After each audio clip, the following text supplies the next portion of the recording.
बिस्मिल्लाहिर्रहमानिर्रहीम। अस्सलाम वालेकुम नाज़रीन। प्रोग्राम सोच विचार दे नाल डॉक्टर महमूद कुरैशी तुहाडी खिदमत हाज़िर है। नाज़रीन, साडा मुल्क बुनियादी तौर पर एक ज़राई मुल्क है जिथे बहुत सारी फसलां काश की जाती है। असी ज़रात दे विच बड़ी तरक्की कर रहे हैं। ख़ास तौर पर मौजूदा हुकूमत जिहड़ी है ये दूसरे शोबे की तरह ज़रात की तरक्की दे विच बहुत ज़्यादा काम कर रही है। तो जिसले असीं ज़रात का नाम लैंदे आ तो फिर खादां का भी नाम आ जाता है, तो कीड़े मार जिहड़ी दवाइयां ने वो भी इहदा एक जुज़ ने। तो असी मजमूई तौर पर ज़रात की तरक्की के हवाले नाल ते खादां और ख़ास तौर पर पैसटीसाइड जिन कीड़े मार दवाइयां असीं कहने हैं वो बारे असीं गल करांगे। इस हवाले नाल साडे स्टूडियो तशरीफ फरमा ने जनाब मोहम्मद नदीम कुरैशी साहब जिहड़े कि पार्लीमानी सैकटरी इनफॉर्मेशन पंजाब ने। इन्हां दे नाल तशरीफ रखते हैं जनाब राणा अली अरशद साहब जिहड़े कि additional secretary agriculture task force. Rana साहब तुहानूं भी मैं खुश आमदीद करना अपने स्टूडियो दे विच।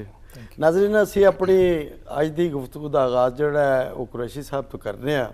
जी कुरैशी साहब, असीं जिसले कहने आ कि साडा मुल्क जिहड़ा है बुनियादी तौर पर ज़राई मुल्क है, तो तुहानूं तुहाडी गौरमेंट नूं आया तकरीबन 2.5-3 साल तो हो गए ने। तुसीं किहड़े नवे प्रोग्राम लैके आए हो ज़रात की तरक्की वास्ते और फी एकड़ पैदावार बढ़ाने वास्ते तुसीं कुछ कर रहे हो? बिस्मिल्लाहिर्रहमानिर्रहीम। डॉक्टर साहब थैंक यू वेरी मच। एक तो बड़ा तुसीं अच्छा टॉपिक अपने प्रोग्राम का हिस्सा बनाया। तुसीं फरमाया कि जी ये कहते हैं जी असीं एक ज़रई मुल्क है जी, कहते नहीं असीं वाकई ही ज़रई मुल्क अलहमदुलिल्लाह।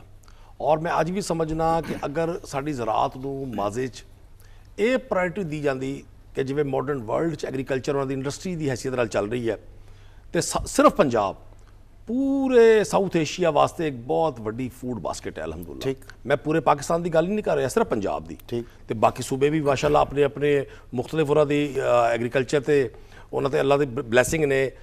असल च सूरत ये रही कि मैं चूँकि बेसिकली साउथ पंजाब तो हाँ, ठीक है, और साउथ पंजाब बुनियादी तौर पर जनाब भी समझते हो मैंगोज़ की धरती है, उत्थे दी वीट, उत्थे दी कॉटन, शुगर केन, उत्थे मतलब बाज़ फार्मर ऐसे ने जिन्हों का इश्क है मैंगो नाल एग्रीकल्चर नाल। तो मैं अच्छा तुसीं पूछा कि जी तुहाडी गौरमेंट ने की किया, तो मैं जरूर दसांगा क्योंकि आप जिस जेहड़े माहौल च असीं है ना जी, इत्थे बहुत सारी नैगेटिव चीज़ां डिस्कस होंदियां ने, पॉजिटिव चीज़ां डिस्कस नहीं होंदियां। मैं चूँकि मेरा अपना जाती भी एग्रीकल्चरल बैकग्राउंड है और मैं बड़ा प्राउड फील करना ये दसते हुए कि पाकिस्तान की हिस्टरी पहली बार इस गौरमेंट ने नेशनल एग्रीकल्चर एमरजेंसी प्रोग्राम नाफिज किया। उसके मुताबिक पूरा एक प्लान वर्क होया और वो असी ये प्लान किया कि जैसी जी मेजर साड़ी क्रॉप्स ने जिमें कॉटन है, शुगर केन है, कमाद है, शुगर केन आ गई, मेज़ आ गई, जी भी क्रॉप्स ने असी मेजर क्रॉप की यील्ड पैदावार किवें वधानी है तो इन्होंने जो दरपेश मसाइल ने उन्होंने किवें फेस करना है। पाकिस्तान पिछली तेज़ी नाल पिछले 10-15 सालों क्लाइमेट चेंज होया तो गौरमेंट इस सतह पर काम कर रही है। दूसरा असी जी मेजर क्रॉप सी उन्होंने बड़ा काम किया है, असी हाइब्रिड सीड पर बड़ा काम कर रहे हैं। फिर तुसीं देखिया होना है कि असी छोटे फार्मर वास्ते सबसिडीज़ मुतारिफ कराइया ने। हर क्रॉप के ग्रोअर नूं सबसिडी दी जा रही है। वो प्रोडक्ट्स है जिवें फर्टिलाइज़र है, जिवें सीड है, जिवें पेस्टिसाइड्स है। और अगर तुसीं क्रॉप वाइज भी डिस्कस करोगे तो बड़े हैरान कुन चीज़ां ने। मतलब कॉटन पर मेजर सबसिडी दी जा रही है उहदी पैदावारी सलाहियत वधाउण वास्ते, उहदे सीड नूं बेहतर और जदीद तरीके के मुताबिक ताकि लोगों को प्रोवाइड भी होवे और लोगों की यील्ड भी वधे। इसी तरह शुगर केन वास्ते। और दूसरा ये सारी सबसिडी एग्रीकल्चर मशीनरी पर दी जा रही है। पिछले दिन प्राइम मिनिस्टर उन्होंने ऐलान किया सी किसान कार्ड, तो ज़रा मुख्तसर जो दसो ना किसान कार्ड किवें मिलेगा और उसका फायदा की होएगा? पाकिस्तान च रिवाज सी इस गवर्नमेंट तो पहले हाथ नाल राइस की प्लांटेशन का सोइंग करन दा। ठीक है, राइस प्लांटर ते गवर्नमेंट 50% सबसिडी दे रही है। मतलब ये 40 तो 50 लाख का डिफरेंट टाइप के प्लांटर से डिफरेंट सबसिडीज़ ने। बास प्लांटर ऐसे ने 50% सबसिडी है। इवें ही असी जो शुगर केन प्लांटर है, शुगर केन भी हाथ नाल लगाने का रिवाज सी। तुहानूं पता है जदीद एग्रीकल्चर जदों तक तुसीं जदीद तरीकाकार नहीं अपनाओगे ना प्रोडक्शन वधेगी और ना एक्सपेंस मीट होंगे फार्मर दे। किसान कार्ड एक बहुत बड़ा एक इनकलाब है। मतलब सबसिडीज़ माजी भी एक रुझान से सबसिडी का, लेकिन ये एक आम तौर पर तासुर सी भी सबसिडी आम ग्रोअर तक नहीं पहुँच पाती। हुण ये डायरैक्ट किया गया है कि लोगों को कार्ड इशू हो रहे हैं और ये सारा बैंकिंग सिस्टम के थ्रू है। ਜਿਹੜਾ ਫਾਰਮਰ ਉਹਦੀ ਜਿੰਨੀ ਸਬਸਿਡੀ ਬਣੇਗੀ ਉਹ ਥਰੂ ਬੈਂਕ ਉਹਦੇ ਅਕਾਊਂਟ ਵਿੱਚ ਸ਼ਿਫਟ ਹੋ ਜਾਏਗੀ। ਜੀ ਰਾਣਾ ਸਾਹਿਬ ਮਾਸ਼ਾਅੱਲਾ ਤੁਸੀਂ ਬਿਊਰੋਕਰੇਟ ਹੋ ਤੇ ਜ਼ਰਾਅਤ ਦੀ ਤਰੱਕੀ ਦੇ ਵਿੱਚ ਜਿਹੜਾ ਤੁਹਾਨੂੰ ਟਾਸਕ ਦਿੱਤਾ ਗਿਆ ਹੈ, ਉਹ ਹੈ ਕੀੜੇਮਾਰ ਅਦਵਿਆਤ। ਤੇ ਸਾਨੂੰ ਤੇ ਇਹੀ ਅਖਬਾਰਾਂ ਤੋਂ ਪਤਾ ਚੱਲਦਾ ਜਾਂ ਕਿਸਾਨ ਜਿਹੜੇ ਕਹਿੰਦੇ ਨੇ ਕਿ ਦਵਾਈਆਂ ਵੀ ਪਿਓਰ ਨਹੀਂ ਹੁੰਦੀਆਂ। ਇਹਦੇ ਬਾਰੇ ਤੁਸੀਂ ਕੀ ਕਰ ਰਹੇ ਹੋ ਕਿ ਲੋਕਾਂ ਨੂੰ ਜਿਹੜੀ ਕੀੜੇਮਾਰ ਅਦਵਿਆਤ ਨੇ ਉਹ ਅਸਲੀ ਮਿਲ ਸਕਣ? ਗੁਜ਼ਸ਼ਤਾ 2 ਸਾਲ ਦੀਆਂ ਜਿਹੜੀ ਕੰਬਾਈਨਡ ਐਫਰਟ ਹੈ ਗੌਰਮੈਂਟ ਦੇ ਮੁਖਤਲਿਫ ਡਿਪਾਰਟਮੈਂਟਸ ਦੇ, ਉਹਦੇ ਨਤੀਜੇ ਅਲਹਮਦੁਲਿਲਾ ਆਉਣੇ ਸ਼ੁਰੂ ਹੋ ਗਏ ਨੇ। ਸਾਡੇ ਗੁਜ਼ਸ਼ਤਾ 2 ਸਾਲ ਦੇ ਵਿੱਚ 27% ਮਕਈ ਦੀ ਪੈਦਾਵਾਰ 'ਚ ਇਜ਼ਾਫਾ ਹੋ ਗਿਆ ਜੀ। ਠੀਕ ਹੈ, ਕੌਮ ਲਈ ਵੀ ਸਾਰਿਆਂ ਲਈ ਅੱਛੀ ਖਬਰ ਹੈ, ਖੁਸ਼ਖਬਰੀ ਹੈ। ਦੁਨੀਆ ਦਾ ਸਭ ਤੋਂ ਪਹਿਲਾ ਪੇਸ਼ਾ ਜਿਹੜਾ ਨਾ ਉਹ ਜ਼ਰਾਅਤ ਹੈ। ਹਜ਼ਰਤ ਆਦਮ ਅਲੈਹਿ ਸਲਾਮ ਜਦੋਂ ਦੁਨੀਆ ਤੇ ਤਸ਼ਰੀਫ ਲਾਏ ਤੇ ਉਹਨਾਂ ਜ਼ਰਾਅਤ ਦਾ ਪੇਸ਼ਾ ਅਖਤਿਆਰ ਕੀਤਾ ਜੀ। ਫਿਰ ਹੁਣ ਦੁਨੀਆ ਦਾ ਜੋ ਤੁਸੀਂ ਆਪਣੇ ਖਿੱਤੇ ਦੇ ਵਿੱਚ, ਇਹ ਜਿਹੜਾ ਖਿੱਤਾ ਹੈ ਸਾਡਾ ਪੰਜਾਬ ਜਿਹਦੇ ਵਿੱਚ ਅਸੀਂ ਬੈਠੇ ਹਾਂ, 5 ਪਾਣੀਆਂ ਦੀ ਸਰਜ਼ਮੀਨ ਹੈ ਪੰਜਾਬ, 5 ਪਾਣੀਆਂ ਦੀ ਸਰਜ਼ਮੀਨ। ਇਹ ਅੱਲਾਹ ਤਾਲਾ ਨੇ ਇਹਨੂੰ ਸਪੈਸ਼ਲੀ ਡਿਜ਼ਾਈਨ ਕੀਤਾ ਹੈ ਐਗਰੀਕਲਚਰ ਲਈ ਜੀ। ਡਿਜ਼ਾਈਨ ਕਿਸ ਤਰ੍ਹਾਂ ਕੀਤਾ ਜੀ? ਤੁਸੀਂ ਸ਼ਮਾਲ ਵੱਲ ਚਲੇ ਜਾਓ ਤੇ ਤੁਹਾਡੇ ਕੋਲ ਦੁਨੀਆ ਦੇ ਬੁਲੰਦ ਬਾਲਾ ਬੁਲੰਦ ਤਰੀਨ ਪਹਾੜ ਨੇ, ਔਰ ਉਹਨਾਂ ਪਹਾੜਾਂ ਦੇ ਵਿੱਚ ਦੁਨੀਆ ਦੇ ਸਭ ਤੋਂ ਵੱਡੇ ਗਲੇਸ਼ੀਅਰਸ ਨੇ। ਉਹਨਾਂ ਗਲੇਸ਼ੀਅਰਸ ਦੇ ਵਿੱਚ ਸਰਦੀਆਂ 'ਚ ਬਰਫ਼ ਜੰਮ ਜਾਂਦੀ। ਅੱਲਾਹ ਤਾਲਾ ਦੇਖੋ ਜੀ, ਸਟੋਰੇਜ ਟੈਂਕ ਇਨਸਾਨ ਲਈ ਏਡੇ ਵੱਡੇ ਸਟੋਰੇਜ ਦਾ ਇੰਤਜ਼ਾਮ ਕਰਨਾ ਲਿਟਰਲੀ ਪੋਸੀਬਲ ਨਹੀਂ ਹੈਗਾ। ਤੇ ਅੱਲਾਹ ਕਰੀਮ ਨੇ ਇਸ ਖਿੱਤੇ ਦੇ ਲੋਕਾਂ ਲਈ ਉਸ ਸਟੋਰੇਜ ਦਾ ਬੰਦੋਬਸਤ ਕੀਤਾ ਹੈ। ਉੱਥੇ ਸਰਦੀਆਂ 'ਚ ਬਰਫ਼ ਪੈਂਦੀ ਹੈ ਔਰ ਬਰਫ਼ ਜਮ੍ਹਾਂ ਹੋ ਜਾਂਦੀ ਹੈ। ਅਗਲਾ ਆ ਗਿਆ ਜੀ, ਸਪਲਾਈ ਕਿਸ ਤਰ੍ਹਾਂ ਹੋਏਗੀ? ਰੱਬੇ ਕਰੀਮ ਨੇ ਇਸ ਖਿੱਤੇ ਦੀ ਸਰਜ਼ਮੀਨ ਇਸ ਤਰ੍ਹਾਂ ਡਿਜ਼ਾਈਨ ਕੀਤੀ ਹੈ ਕਿ ਇਹ ਜਿਹੜੇ ਫੁੱਟ ਹਿਲਸ ਨੇ ਸਾਡੇ ਗਲੇਸ਼ੀਅਰਸ ਦੇ ਪਹਾੜਾਂ ਤੋਂ, ਉੱਥੋਂ ਸ਼ੁਰੂ ਹੋ ਕੇ ਤੇ ਜਦੋਂ ਅਰੇਬੀਅਨ ਸੀ 'ਚ ਜਾ ਕੇ ਸਾਡੇ ਦਰਿਆ ਡਿੱਗਦੇ ਨਾ, ਤੇ 1000 ਫੁੱਟ ਤੋਂ ਜ਼ਿਆਦਾ ਇਹ ਸਲੋਪ ਬਣੀ ਅੱਲਾਹ ਤਾਲਾ ਨੇ। ਇਹ ਵੀ ਇਨਸਾਨ ਦੇ ਵੱਸ ਨਹੀਂ ਸੀ ਹੈ ਕਿ ਦਰਿਆ ਬਣਾ ਲੈਂਦਾ ਜਾਂ ਨਹਿਰਾਂ ਬਣਾ ਲੈਂਦਾ, ਤਾਂ ਵਕਤ ਕਿ ਕੁਦਰਤ ਦੀ ਪਦਾਖਲਤ ਜਾਂ ਇੰਟਰਵੈਂਸ਼ਨ ਆਉਂਦੀ। ਰੱਬੇ ਕਰੀਮ ਨੇ ਇਸ ਖਿੱਤੇ ਨੂੰ ਸਪੈਸ਼ਲੀ ਡਿਜ਼ਾਈਨ ਕੀਤਾ ਹੈ ਐਗਰੀਕਲਚਰ ਪਰਪਸ ਲਈ। ਫਿਰ ਮੈਂ ਇਹਨਾਂ ਦੀ ਗੱਲ ਦੇ ਨਾਲ ਵੀ ਇਤਫਾਕ ਕਰਾਂਗਾ ਕਿ ਇਸ ਖਿੱਤੇ 'ਚ ਇੰਨਾ ਪੋਟੈਂਸ਼ੀਅਲ ਹੈ ਕਿ ਇਹ ਪੂਰੇ ਸਾਊਥ ਏਸ਼ੀਆ ਦੇ ਜਿਹੜੀਆਂ ਗੁਜ਼ਾਰੀ ਜ਼ਰੂਰੀਆਤ ਨੇ ਨਾ ਉਹਨਾਂ ਨੂੰ ਪੂਰਾ ਕਰ ਸਕਦਾ। ਪਾਕਿਸਤਾਨ ਦਾ ਬਹੁਤ ਛੋਟਾ ਜਿਹਾ ਖਿੱਤਾ ਹੈ, ਇਹਦੀ ਨਿਸਬਤ ਅਗਰ ਅਸੀਂ ਦੁਨੀਆ ਨੂੰ ਸਪਲਾਈ ਕਰਨਾ ਚਾਹੀਏ ਤਾਂ ਸਾਡੇ ਕੋਲ ਇੰਨਾ ਪੋਟੈਂਸ਼ੀਅਲ ਹੈ ਵੀ। ਮੈਂ ਪਿਛਲੇ ਦਿਨੋਂ ਰਿਸਰਚ ਕਰ ਰਿਹਾ ਸਾਂ ਕਿ ਪੋਟੈਂਸ਼ੀਅਲ ਦੇ ਹੋਰ ਕੀ ਸੈਗਮੈਂਟਸ ਨੇ। ਦੇਖੋ ਜੀ, ਜ਼ਮੀਨ, ਤੁਹਾਡੇ ਕੋਲ ਪਾਣੀ ਆ ਗਿਆ, ਸਭ ਤੋਂ ਬੁਨਿਆਦੀ ਜ਼ਰੂਰਤ ਹੈ ਜ਼ਮੀਨ ਆ ਗਈ, ਦੁਨੀਆ ਦੀ ਜ਼ਖੀਰਤਰੀਨ। ਪਾਣੀ ਵੀ ਆ ਗਿਆ, ਤੁਹਾਡੇ ਕੋਲ ਰਿਸੋਰਸਿਸ ਮੈਂ ਦੱਸੇ ਨੇ, 5 ਦਰਿਆ ਨੇ ਜਿਹੜੇ ਸਾਰਾ ਸਾਲ ਅਲਹਮਦੁਲਿਲਾ ਬਹਿੰਦੇ ਰਹਿੰਦੇ ਨੇ। ਫਿਰ ਤੁਹਾਡੇ ਕੋਲ ਡੈਮਸ ਨੇ, ਦੁਨੀਆ ਦੇ ਚੰਦ ਵੱਡੇ, ਮੰਗਲਾ ਡੈਮ ਹੈ, ਤਰਬੇਲਾ ਔਰ ਦੀਗਰ ਡੈਮਸ ਬਣ ਰਹੇ ਨੇ। ਉਸ ਤੋਂ ਬਾਅਦ ਇਹ ਸਾਰੇ ਪੋਟੈਂਸ਼ੀਅਲ ਨੂੰ ਅਨਟੈਪ ਕਰਨ ਲਈ, ਯੂਟੀਲਾਈਜ਼ ਕਰਨ ਲਈ ਤੁਹਾਨੂੰ ਇਹ ਚਾਹੀਦਾ ਹਿਊਮਨ ਰਿਸੋਰਸ।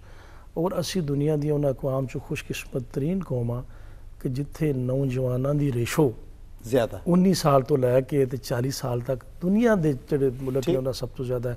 ਤੁਸੀਂ ਜਾਪਾਨ ਦੇਖ ਲਓ, ਉੱਥੇ ਬੁੱਢਿਆਂ ਦੀ ਤਾਦਾਦ ਬਹੁਤ ਜ਼ਿਆਦਾ ਹੈ। ਇਸੇ ਤਰ੍ਹਾਂ ਬੇਬੀ ਪਾਲਿਸੀ ਦੀ ਵਜ੍ਹਾ ਤੋਂ ਚਾਈਨਾ ਦੇ ਵਿੱਚ ਵੀ ਹਾਲਾਤ ਮੁਖਤਲਿਫ ਨੇ। ਲੇਕਿਨ ਦੁਨੀਆ ਜਿਹੜੀ ਸਭ ਤੋਂ ਤਵਾਨਾ ਤੇ ਤਾਕਤਵਰ ਲੇਬਰ ਹੈ ਉਹ ਵੀ ਸਾਡੇ ਕੋਲ ਮੌਜੂਦ ਹੈ। ਔਰ ਗੌਰਮੈਂਟ ਦੀ ਪਾਲਿਸੀਜ਼ ਦੀ ਵਜ੍ਹਾ ਤੋਂ, ਹਾਰਡ ਵਰਕ ਦੀ ਵਜ੍ਹਾ ਤੋਂ, ਕਿਸਾਨ ਭਾਈਆਂ ਦੀ ਮਿਹਨਤ ਦੀ ਵਜ੍ਹਾ ਤੋਂ ਉਹਦੇ ਸਮਰਾਤ ਵੀ ਆ ਰਹੇ ਨੇ। ਪਾਕਿਸਤਾਨ ਦੀ ਤਾਰੀਖ 'ਚ ਇਸ ਵਾਰੀ ਜਿਹੜੀ ਗੰਦਮ ਪੈਦਾ ਹੋਈ ਹੈ ਉਹ ਸਭ ਤੋਂ ਜ਼ਿਆਦਾ 28 ਲੱਖ ਮਿਲੀਅਨ ਟਨ ਨੂੰ ਵੀ ਇਨਸ਼ਾਅੱਲਾ ਅਜ਼ੀਜ਼ ਕਰਾਸ ਕਰੇਗਾ ਜੀ। ਕੁਰੈਸ਼ੀ ਸਾਹਿਬ, ਆਪਣਾ ਇਹ ਸਾਡਾ ਜਿਹੜਾ ਖਿੱਤਾ ਹੈ, ਅਸੀਂ ਜਿਹਦੀ ਤਾਰੀਫ ਕਰ ਰਹੇ ਹਾਂ, ਬਲਕਿ ਪੂਰੀ ਦੁਨੀਆ ਤਾਰੀਫ ਕਰਦੀ ਹੈ। ਕੋਈ ਜ਼ਮਾਨਾ ਸੀ ਕਿ ਅਸੀਂ ਜਿਹੜੀ ਕਾਟਨ ਹੈ ਉਹ ਐਕਸਪੋਰਟ ਕਰਦੇ ਸਾਂ, ਤੇ ਉਹ ਜਿਹੜੇ ਜੋ ਵੀ ਪਿੱਛੇ ਫੈਕਟਰ ਆਏ, ਉਹ ਕੀ ਵਜੂਹਾਤ ਹੋਈਆਂ ਪੋਲੀਟੀਕਲੀ ਜਾਂ ਕੋਈ ਹੋਰ ਵਜੂਹਾਤ, ਤੁਸੀਂ ਇਸ 2.5 ਪੌਣੇ 3 ਸਾਲ ਦੇ ਵਿੱਚ ਕਾਟਨ ਨੂੰ ਖੜਾ ਕਰਨ ਵਾਸਤੇ ਕੀ ਕੁਝ ਇਕਦਾਮਾਤ ਕਰ ਰਹੇ ਹੋ? ਕਈ ਫੈਕਟਰਸ ਨੇ। ਅੱਛਾ, ਮੈਂ ਜ਼ਾਤੀ ਤੌਰ ਤੇ ਆਪ ਵੀ ਕਾਸ਼ਤਕਾਰ, ਮੇਰਾ ਬੈਕਗ੍ਰਾਉਂਡ ਹੈ, ਮੈਂ ਤੁਹਾਨੂੰ ਦੱਸਿਆ ਮੇਰੀ ਆਪਣੀ ਜ਼ਾਤੀ ਵੀ ਕਾਸ਼ਤ ਹੈ। ਇੱਕ ਤਾਂ ਬਿਲਕੁਲ ਹਕੂਮਤਾਂ ਦੀ ਪ੍ਰਾਇੋਰਟੀ ਐਗਰੀਕਲਚਰ ਨਹੀਂ ਰਹੀ। ਮੇਰੇ ਵਾਸਤੇ ਇਹ ਬੜੀ ਹੈਰਾਨਕੁਨ ਗੱਲ ਹੈ ਕਿ ਉਹ ਖਿੱਤਾ ਜਿਹੜਾ ਪੂਰੀ ਦੁਨੀਆ ਨੂੰ ਫਰੂਟ, ਵੈਜੀਟੇਬਲ, ਗ੍ਰੇਨਸ ਦੇ ਸਕਦਾ ਸੀ, ਐਕਸਪੋਰਟ ਕਰਦਾ ਸੀ ਮਾਜ਼ੀ 'ਚ, ਤੇ ਅੱਜ ਸਾਡੀ ਕਾਟਨ ਅਸੀਂ ਬਹੁਤ ਬੜੀ ਮਿਕਦਾਰ 'ਚ ਅਸੀਂ ਇੰਪੋਰਟ ਕੀਤੀ ਹੈ। ਸਾਡਾ ਸਾਰੇ ਮੁਬਾਦਲਾ ਲੱਗਾ। 3-4 ਫੈਕਟਰ ਨੇ। ਇੱਕ ਤੇ ਕਾਟਨ ਜ਼ੋਨ 'ਚ ਨੂੰ ਦਾਨਿਸਤਾ, ਉੱਥੇ ਸ਼ੂਗਰ ਮਿਲ ਦੀ ਜਿਹੜੀ ਇੰਸਟਾਲਮੈਂਟ ਹੋਈ ਔਰ ਲੋਕਾਂ ਨੂੰ ਕਨਵਰਟ ਕੀਤਾ ਗਿਆ ਸ਼ੂਗਰ ਕੇਨ ਦੀ ਤਰਫ। ਇਹ ਕਿਉਂ ਹੋਇਆ? ਦੇਖੋ ਜੀ, ਇਹਦੀ ਬੜੀ ਇੱਕ ਲੰਬੀ ਦਾਸਤਾਨ ਹੈ। ਇਹ ਜਿਹੜੇ ਤਾਕਤਵਰ ਲੋਕ ਸਨ, ਸ਼ੂਗਰ ਇੰਡਸਟਰੀ ਤੇ ਨਾ ਜੀ, ਇੱਕ ਵਰਡ ਅੱਜ ਕੱਲ ਹਰ ਬੰਦਾ ਸੁਣਦਾ ਹੈ। ਕਈ ਲੋਕ ਇੱਕ ਇਲਾਕਾ ਹੀ ਕਾਟਨ ਦਾ ਜਾਂ ਤੇ ਉੱਥੇ ਫਿਰ ਸ਼ੂਗਰ ਕੇਨ ਵਿੱਚ ਕਿੱਥੋਂ ਆ ਗਏ? ਦੇਖੋ ਨਾ ਜੀ, ਜਦੋਂ ਉਹ ਉੱਥੇ ਥੋੜੇ ਰਕਬੇ ਸਸਤੇ ਸਨ, ਅਪਰ ਪੰਜਾਬ ਦੀ ਨਿਸਬਤ ਉੱਥੇ ਵਾਟਰ ਦੀ ਅਵੇਲੇਬਿਲਿਟੀ ਜ਼ਿਆਦਾ ਸੀ, ਚੂँਕਿ ਸ਼ੂਗਰ ਕੇਨ ਨੂੰ ਪਾਣੀ ਜ਼ਿਆਦਾ ਚਾਹੀਦਾ ਹੈ, ਉਸ ਏਰੀਆ 'ਚ ਪਾਣੀ ਦੀ ਅਵੇਲੇਬਿਲਿਟੀ ਸੀ, ਮਿੱਠਾ ਪਾਣੀ ਸੀ, ਦਾਨਿਸਤਾ ਪਲਾਂਟ ਕਰਕੇ ਉੱਥੇ ਸ਼ੂਗਰ ਮਿਲਾਂ ਲਾਈਆਂ ਗਈਆਂ।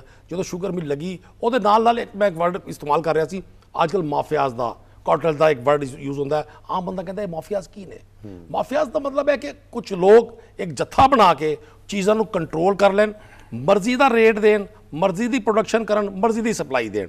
ਹਰ ਸ਼ੋਬਾ ਜ਼ਿੰਦਗੀ 'ਚ ਇਹ ਮਾਫੀਆਜ਼ ਕੰਮ ਕਰ ਰਹੇ ਸਨ। ਇਵੇਂ ਹੀ ਸਾਡੇ ਉਸ ਏਰੀਏ 'ਚ ਸਾਊਥ ਪੰਜਾਬ ਮੇਨ ਹੱਬ ਹੈ ਅੱਜ ਵੀ ਕਾਟਨ ਦਾ, ਕਾਟਨ ਪ੍ਰੋਡਕਸ਼ਨ ਦਾ। ਔਰ ਇਨਸ਼ਾਅੱਲਾ ਅਸੀਂ ਆਪਣੇ ਉਸ ਮਾਜ਼ੀ ਦੀ ਤਰਫ ਜਾਵਾਂਗੇ ਜਿਹੜੀ ਗਵਰਨਮੈਂਟ ਹੁਣ ਪਾਲਿਸੀ ਲੈ ਰਹੀ ਹੈ। ਉੱਥੇ ਵੀ ਜਿਹੜੀ ਕਾਟਨ ਫੈਕਟਰੀ ਸੀ ਉਹਨਾਂ ਨੇ ਵੀ ਇਸਤਹਿਸਾਲ ਕੀਤਾ ਕਾਸ਼ਤਕਾਰ ਦਾ। ਕਾਸ਼ਤਕਾਰ ਪ੍ਰੋਡਿਊਸ ਕਰਦਾ ਸੀ ਕਾਟਨ ਬੜੀ ਮਿਹਨਤ ਨਾਲ। ਔਰ ਕਿਸੇ ਨੂੰ ਸ਼ਾਇਦ ਆਮ ਆਦਮੀ ਨੂੰ ਨਾ ਪਤਾ ਹੋਵੇ ਜਿਤਨੇ ਪੈਸਟੀਸਾਈਡਸ ਦੇ ਸਪਰੇਜ਼ ਕਾਟਨ ਤੇ ਹੁੰਦੇ ਨੇ ਸ਼ਾਇਦ ਕਿਸੇ ਹੋਰ ਕ੍ਰੌਪ ਤੇ ਨਹੀਂ ਹੁੰਦੇ, due to climate, due to different reasons. ਉੱਥੇ ਉਹਨਾਂ ਨੂੰ ਪੈਸਾ ਨਹੀਂ ਮਿਲਦਾ ਸੀ ਕਾਸ਼ਤਕਾਰ ਨੂੰ। ਉਹਦੀ ਜਿਹੜੀ ਇੰਟਰਨੈਸ਼ਨਲ ਪ੍ਰਾਈਸ ਹੁੰਦੀ ਸੀ ਕਾਟਨ ਦੀ 6000 ਰੁਪਏ ਪਾਕਿਸਤਾਨੀ ਕਰੰਸੀ, ਇੱਥੇ ਮਿਲਦਾ ਸੀ 4000। ਦੋ ਫੈਕਟਰ ਹੋ ਗਏ। ਤੀਸਰਾ ਉੱਥੇ ਮਕਈ ਤੇ ਰਾਈਸ ਨੇ ਜਗ੍ਹਾ ਲੈ ਲਈ। ਰਾਈਸ ਦੀ ਪ੍ਰੋਡਕਸ਼ਨ ਵਧੀ, ਮਕਈ ਦੀ ਵਧੀ। ਔਰ ਮੈਂ ਸਮਝਣਾ ਅੱਜ ਵੀ ਮੈਂ ਇਸ ਗੱਲ ਤੇ ਕਾਇਲ ਹਾਂ। ਸਾਹਿਬ ਮੈਂ ਵਾਪਸ ਫਿਰ ਉੱਥੇ ਆਵਾਂਗਾ। ਤੁਸੀਂ ਜਿਹੜਾ ਗਵਰਨਮੈਂਟ ਤੁਹਾਡੀ ਇਸ ਵੇਲੇ ਜਿਹੜੀ ਮੌਜੂਦਾ ਗਵਰਨਮੈਂਟ ਹੈ, ਤੁਸੀਂ ਕਿਹਾ ਤੁਹਾਡੇ ਕੋਲ ਜਿਹੜਾ 2 ਸਾਲ ਦਾ ਟਾਈਮ ਰਹਿ ਗਿਆ ਹੈ, ਇਹਦੇ ਵਿੱਚ ਕੋਈ ਮਨਸੂਬਾਬੰਦੀ ਕੀਤੀ ਹੈ ਕਿ ਕਾਟਨ ਜਿਹੜੀ ਅਸੀਂ ਇਸ ਕਾਬਲ ਹੋ ਜਾਈਏ ਕਿ ਅਸੀਂ ਕਾਟਨ ਜਿਹੜੀ ਹੈ ਬਾਹਰ ਐਕਸਪੋਰਟ ਕਰ ਸਕੀਏ? ਸਰ 100% ਮਨਸੂਬਾਬੰਦੀ ਹੈ। ਕਿਸ ਤਰ੍ਹਾਂ? ਮੈਂ ਤੁਹਾਨੂੰ ਦੱਸ ਰਿਹਾ, ਦੇਖੇ ਜਿਹੜਾ ਅਸੀਂ ਸਿਸਟਰ ਬਣਾਇਆ ਨਾ ਜੀ ਨੈਸ਼ਨਲ ਐਮਰਜੈਂਸੀ ਐਗਰੀਕਲਚਰ ਪ੍ਰੋਗਰਾਮ ਜੀ, ਉਹਦੇ 'ਚ ਅਸੀਂ 6 7 8 ਜਿਹੜੀ ਮੇਜਰ ਕ੍ਰੌਪ ਸੀ ਉਹਨਾਂ ਨੂੰ ਟਾਰਗੇਟ ਕੀਤਾ ਕਿ ਇਹਨਾਂ ਦੀ ਪ੍ਰੋਡਕਸ਼ਨ ਵਧਾਣੀ ਹੈ। ਔਰ ਇਹਨਾਂ ਦੀ ਪ੍ਰੋਡਕਸ਼ਨ ਨਾ ਵਧਣ 'ਚ ਜਿਹੜੇ ਮਸਾਇਲ ਨੇ ਉਹ ਮਸ਼ੀਨਰੀ ਦੇ ਨੇ, ਉਹ ਇਨਪੁਟਸ ਦੇ ਨੇ, ਉਹਨਾਂ ਨੂੰ ਅਸੀਂ ਟੇਕ ਓਵਰ ਕਰਨਾ ਹੈ ਔਰ ਲੋਕਾਂ ਨੂੰ ਰਿਲੀਫ ਦੇਣਾ ਹੈ। ਉਹਦੇ 'ਚ ਕਾਟਨ ਨੂੰ ਸਭ ਤੋਂ ਜ਼ਿਆਦਾ ਟਾਰਗੇਟ ਕੀਤਾ ਹੈ ਗਵਰਨਮੈਂਟ ਨੇ ਕਿ ਜੀ ਕਾਟਨ ਦੀ ਪ੍ਰੋਡਕਸ਼ਨ ਅਸੀਂ 100% ਵਧਾਣੀ ਹੈ। ਜਿਹੜਾ ਗਵਰਨਮੈਂਟ, ਫੈਡਰਲ ਗਵਰਨਮੈਂਟ ਦਾ ਵੀ, ਪ੍ਰੋਵਿੰਸ਼ੀਅਲ ਗਵਰਨਮੈਂਟ ਦਾ ਵੀ ਜਿਹੜੀ ਸਬਸਿਡੀਜ਼ ਦਾ ਸਿਸਟਮ ਹੈ ਉਹ ਸਭ ਤੋਂ ਵੱਡਾ ਮੇਜਰ ਪੋਰਸ਼ਨ ਉਹਦਾ ਕਾਟਨ ਗਰੋਅਰ ਵਾਸਤੇ ਹੈ। ਉਹਦੇ 'ਚ ਅਸੀਂ ਜਿਹੜਾ ਪੈਸਟੀਸਾਈਡ ਹੈ ਉਹਦੇ 'ਚ ਜਿਹੜੀ ਵਾਈਟ ਫਲਾਈ ਦੇ ਜਿਹੜੇ ਪੈਸਟੀਸਾਈਡਸ ਨੇ ਉਹਨਾਂ ਦੀ ਸਬਸਿਡੀ 1200 ਰੁਪਏ ਪਰ ਏਕੜ ਦੇ ਰਹੇ ਹਾਂ। ਅੱਛਾ। ਅਸੀਂ ਸਿਰਫ ਯੂਰੀਆ ਛੱਡ ਕੇ तमाम ਜਿਹੜੀ ਖਾਦਾਂ ਨੇ, ਫਰਟੀਲਾਈਜ਼ਰ ਨੇ, DAP ਹੈ, SOP ਹੈ, NPK ਹੈ, ਇਹਨਾਂ ਸਾਰਿਆਂ ਤੇ 1000 ਤੇ ਲੈ ਕੇ 2000 ਰੁਪਏ ਤੱਕ ਸਬਸਿਡੀ ਹੈ ਪਰ ਬੈਗ। ਜਿਹੜਾ ਸੀਡ ਹੈ ਕਾਟਨ ਦਾ, ਉਸ ਸੀਡ ਤੇ ਅਸੀਂ 1000 ਰੁਪੀਜ਼ ਪਰ ਬੈਗ ਪਰ ਏਕੜ ਦੇ ਹਿਸਾਬ ਨਾਲ ਅਸੀਂ ਸਬਸਿਡੀ ਦੇ ਰਹੇ ਹਾਂ। ਔਰ ਅਸੀਂ ਕੋਸ਼ਿਸ਼ ਇਹ ਕੀਤੀ ਹੈ ਕਿ ਜਿਹੜਾ ਇੰਟਰਨੈਸ਼ਨਲ ਸਟੈਂਡਰਡ ਹੈ ਸੀਡਸ ਦਾ, ਸੀਡਸ ਕੰਪਨੀ ਦੀ ਜਿਹੜਾ ਇੱਕ ਫੈਕਟਰ ਜਿਹੜਾ ਬੜਾ ਡਿਸਕਸ ਹੁੰਦਾ ਰਿਹਾ ਕਾਟਨ ਦੇ ਡਿਕਲਾਈਨ 'ਚ, ਉਹ ਸੀ ਵੀ ਅੱਛਾ ਸੀਡ ਫਾਰਮਰ ਨੂੰ ਨਹੀਂ ਮਿਲਦਾ ਜਿਹਦੀ ਵਜ੍ਹਾ ਤੋਂ ਉਹਦੀ ਪ੍ਰੋਡਕਸ਼ਨ ਨਹੀਂ ਵੱਧਦੀ। ਤੇ ਸੈਕਟਰੀ ਸਾਹਿਬ ਵੀ ਬੈਠੇ ਨੇ, ਇਹ ਵੀ ਦੱਸਣਗੇ ਕਿ ਇਹਨਾਂ ਕੋਲ ਵੀ ਬਹੁਤ ਇਨਫੋਰਮੇਸ਼ਨ ਨੇ। ਤੇ ਗਵਰਨਮੈਂਟ ਨੇ ਫਿਰ ਇਹਨੂੰ ਟੇਕਅਪ ਕੀਤਾ ਔਰ ਬਾਕਾਇਦਾ ਜਿਹੜਾ ਸੀਡ ਰਜਿਸਟ੍ਰੇਸ਼ਨ ਦਾ ਪ੍ਰੋਸੈਸ ਹੈ ਉਹਨੂੰ ਰਿਵਿਊ ਕੀਤਾ। ਸੀਡ ਕੰਪਨੀਜ਼ ਨੂੰ ਪਾਬੰਦ ਕੀਤਾ ਕਿ ਜਿਹੜਾ ਇੰਟਰਨੈਸ਼ਨਲ ਮਿਆਰ ਦਾ ਸੀਡ ਹੈ ਉਹਦੀ ਸਪਲਾਈ ਨੂੰ ਯਕੀਨੀ ਬਣਾਇਆ ਜਾਵੇ। ਔਰ ਬਾਕੀ ਜਿਹੜੇ ਇਨਪੁਟਸ ਨੇ, ਫਰਟੀਲਾਈਜ਼ਰ ਹੈ, ਮੈਂ ਪਹਿਲੇ ਵੀ ਅਰਜ਼ ਕੀਤੀ ਹੈ, ਮੈਂ ਦੁਬਾਰਾ ਦੱਸ ਦਵਾਂ, ਅਸੀਂ ਚੀਜ਼ਾਂ ਨੂੰ ਈਜ਼ ਕੀਤਾ। ਔਰ ਗਵਰਨਮੈਂਟ ਨੂੰ ਪਲਾਨ ਕਰ ਰਹੀ ਹੈ ਕਿ ਹਰ ਸੂਰਤ ਕਾਟਨ ਗਰੋਅਰ ਨੂੰ ਉਹਦੀ ਕੀਮਤ ਵੀ ਉਹਦੇ ਮੁਤਾਬਿਕ ਮਿਲੇ, ਇੰਟਰਨੈਸ਼ਨਲ ਮਾਰਕੀਟ ਦੇ ਮੁਤਾਬਿਕ। ਸਾਡੀ 7-8 ਮੇਨ ਕ੍ਰੌਪ ਨੇ, ਉਹਨਾਂ ਦੀ ਪ੍ਰੋਡਕਸ਼ਨ ਵਧੀ ਹੈ। ਕਿਸੇ ਔਰ ਇਹ ਮਾਜ਼ੀ 'ਚ ਨਹੀਂ ਹੋਇਆ ਕਿ ਇੱਕਦਮ ਤੁਹਾਡੀ 7-8-9 ਮੇਜਰ ਕ੍ਰੌਪਸ ਦੀ ਯੀਲਡ, ਉਹਦੀ ਪੈਦਾਵਾਰ, ਉਹਦੀ ਪ੍ਰੋਡਕਸ਼ਨ ਵੱਧ ਜਾਵੇ। ਇਹ ਅੱਲਾਹ ਪਾਕ ਦੀ ਬਲੇਸਿੰਗ ਹੈ। ਔਰ ਇਹ ਸਾਰਾ ਗਵਰਨਮੈਂਟ ਦਾ ਉਹ ਮੈਕੈਨਿਜ਼ਮ ਹੈ ਜਿਹੜਾ 7% ਇਨਕਰੀਜ਼ ਤੇ ਬੜਾ ਇਨਕਰੀਜ਼ ਹੈ ਨਾ ਜੀ, ਬਹੁਤ 1/4 ਰਾਈਜ਼ ਹੋ ਜੀ। ਰਾਣਾ ਸਾਹਿਬ, ਪੈਸਟੀਸਾਈਡ ਦੇ ਵਿੱਚ ਲੋਕਾਂ ਨੂੰ ਖਾਲਸ ਜਿਹੜੀ ਕੀੜੇ ਮਾਰ ਦਵਾਈਆਂ ਨੇ, ਉਹਨੂੰ ਆਮ ਜ਼ਬਾਨ 'ਚ ਕਿਸਾਨ ਜ਼ਹਿਰ ਵੀ ਕਹਿੰਦੇ ਨੇ, ਉਹ ਕੋਈ ਇਹਨਾਂ ਨੂੰ ਖਾਲਸ ਮਿਲਣ ਦੇ ਕੋਈ ਚਾਂਸਿਸ ਹੈਗੇ ਨੇ? ਜੀ ਬਿਲਕੁਲ ਖਾਲਸ ਮਿਲਣ ਦੇ ਅਗਰ ਚਾਂਸਿਸ ਨਾ ਹੁੰਦੇ ਜੀ ਤੇ ਇਹ ਜਿਹੜੇ ਇੰਡੀਕੇਟਰਸ ਨੇ ਕੋਈ ਵੀ ਹੈ ਨਾ ਚੀਜ਼ ਜੀ, ਇੱਕ ਐਫਰਟ ਹੈ, ਉਹਦਾ ਜਿਹੜਾ ਸਮਰ ਹੈ ਉਸ ਚੀਜ਼ ਦਾ ਸਬੂਤ ਹੁੰਦਾ ਨਾ ਜੀ ਕਿ ਉਹਦਾ ਤੁਹਾਨੂੰ ਫਲ ਮਿਲ ਗਿਆ, ਤੁਸੀਂ ਕੋਸ਼ਿਸ਼ ਕੀਤੀ ਹੈ, ਟੀਮ ਨੇ ਸਾਰੀ ਨੇ ਮਿਲ ਕੇ ਐਫਰਟ ਕੀਤੀ, ਬਾਲ ਪਾਸ ਕੀਤੇ, ਗੋਲ ਹੋ ਗਿਆ ਤਾਂ ਉਹਦਾ ਸਬੂਤ ਹੋ ਗਿਆ। 27% ਇਨਕਰੀਜ਼ ਉਹਦਾ ਇੱਕ ਸਬੂਤ ਹੈ। ਲੇਕਿਨ ਮੈਂ ਬੜੀ ਤਫਸੀਲ ਦੇ ਨਾਲ ਤੁਹਾਨੂੰ ਦੱਸਾਂਗਾ ਕਿ ਕਿਹੜੇ ਇਕਦਾਮਾਤ ਕੀਤੇ ਨੇ। ਇੱਕ ਤੁਸੀਂ ਸਵਾਲ ਕੀਤਾ, ਬੜਾ ਅੱਛਾ ਕੁਐਸਚਨ ਹੈ ਕਿ ਕਪਾਹ ਦੀ ਪੈਦਾਵਾਰ 'ਚ ਇਜ਼ਾਫੇ ਲਈ ਕੀ ਕਰ ਰਹੇ ਹੋ, ਉਹਦੇ ਡਿਕਲਾਈਨ ਦੀਆਂ ਕੀ ਰੀਜ਼ਨਸ ਨੇ। मोहतरम नदीम साहब ने बड़ी तफसील के नाल इत्थे रोशनी पाई, इकदामात, चंद एक चीज़ां जिहड़ियां, चूँकि मैं इन्हूं बड़ा एक्टिवली देखिया, 2 साल कॉटन ते काफ़ी काम किया है, तो मैं अपने जिहड़े एक्सपेरीमेंट्स जो भी शेयर करना चाहां अपने एक्सपीरियंसिस। जिस तरह जी कौमां दे उत्ते अरूजो सवाल होंदा है, कदी कोई कौम उत्ते चली गई, खानदानां ते अरूजो सवाल होंदा है, इस तरह फसलों ते भी अरूजो सवाल होंदा है।